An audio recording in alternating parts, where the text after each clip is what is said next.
I'm joined on the phone by Pricewise Tom Siegel. Tom, looking back to the weekend, what did you make of Nathaniel's comeback in the Eclipse? I thought Nathaniel did really well to win the Eclipse. I think the track and the ground suited him perfectly. I don't think it was a brilliant Eclipse. I'm not a great fan of some of those horses behind, but Nathaniel could do no more than he did. I think the step up to 1.5 miles will suit him, and he's a really good, solid horse to look forward to for the rest of the season. Not convinced he's a superstar, but I think he'll run well in all the big races.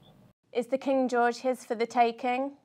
No, definitely not. Definitely not. It's 2 weeks after. I think he must have had a hard race there. The ground is a little bit soft at Sandown. It's always a stiff hill climb that there's every chance he could bounce on the back of that. It's only a few weeks away.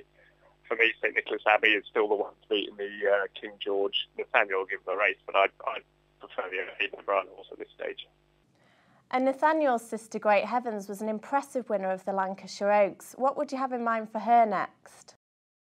I thought that might have been one of the best performances by a 3-year-old staying filly this season. I think Dermot Wells' horse that won at the Ribblesdale at Ascot probably put out the best performance, but that was not far behind. There were some good older fillies there.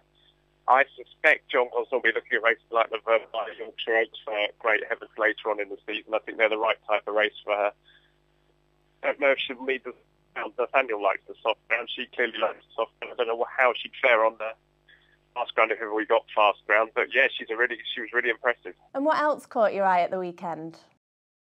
Well, there was a couple. There was one in Ireland, Clarac. I think she'd have a good chance in the Galway hurdle later on in the month. But Clarac seems to have plenty in the tank. Perez can't quite take him off it. And as they go up towards the line, Clarac wins this with plenty in hand for the Mullinses. Back in second is Perez and third is Satu. Next behind these was Dancing Tornado, Perfect Smile.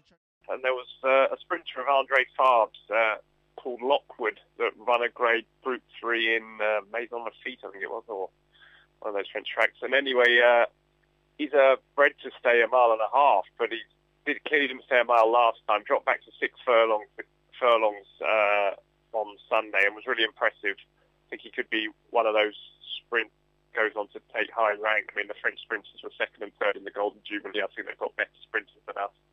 And Lock would be a horse I would keep in mind for the best 6 furlong sprints at the back end of the season.